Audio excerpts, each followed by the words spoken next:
Long ago, when the world was still young and the trees still remembered their names, the earth was ruled by men alone. They built, they hunted, they shouted across mountains. They drank from rivers, slept under stars, and competed in endless games of strength. But for all their might, they were empty. They did not know they were lonely, because they did not know what they were missing. Among these men was a quiet, hungry farmer named Aro. He lived far from the noisy settlements, deep in the quiet earth where crops refused to grow. His hands were strong, but his stomach was weak. He had not eaten for 3 days.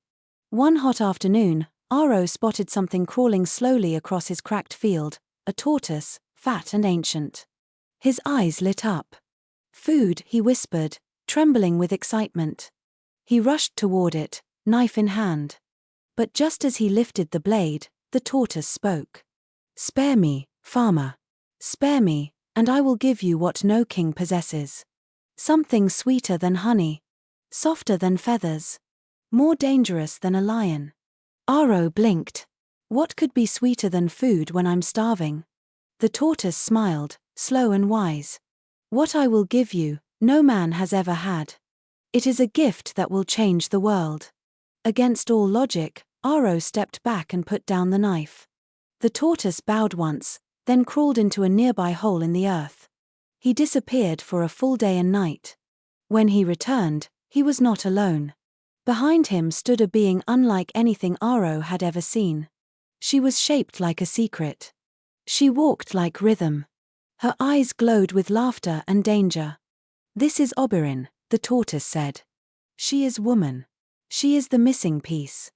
She is the gift I promised." Aro stared, speechless. Oberyn smiled, and the wind changed direction. When she touched his hand, something inside him cracked open. He no longer felt hunger. He no longer felt alone. They lived together, laughed, whispered, danced. And soon, Oberyn became known as the miracle in the farmer's home. Word spread across the land. Men came from mountains, deserts, rivers, just to catch a glimpse. They brought gifts, flattery, songs. They begged Aro to share her. They offered him gold, land, power. But Aro said only, "She is not a thing. She is a mystery. I did not find her. She was given." But Oberyn, restless and wild, did not stay. One night, she vanished, carried by the wind, or perhaps by the gods. The next morning, Aro was found sitting alone, silent, his eyes empty. From then on, all men began searching. They searched in cities. They searched in faces. They searched in beds, markets, palaces, and poems. They found other women, yes. Because Oberyn had scattered pieces of herself across the earth. And from those pieces came more women, each with a shard of her mystery. But no one ever found her completely.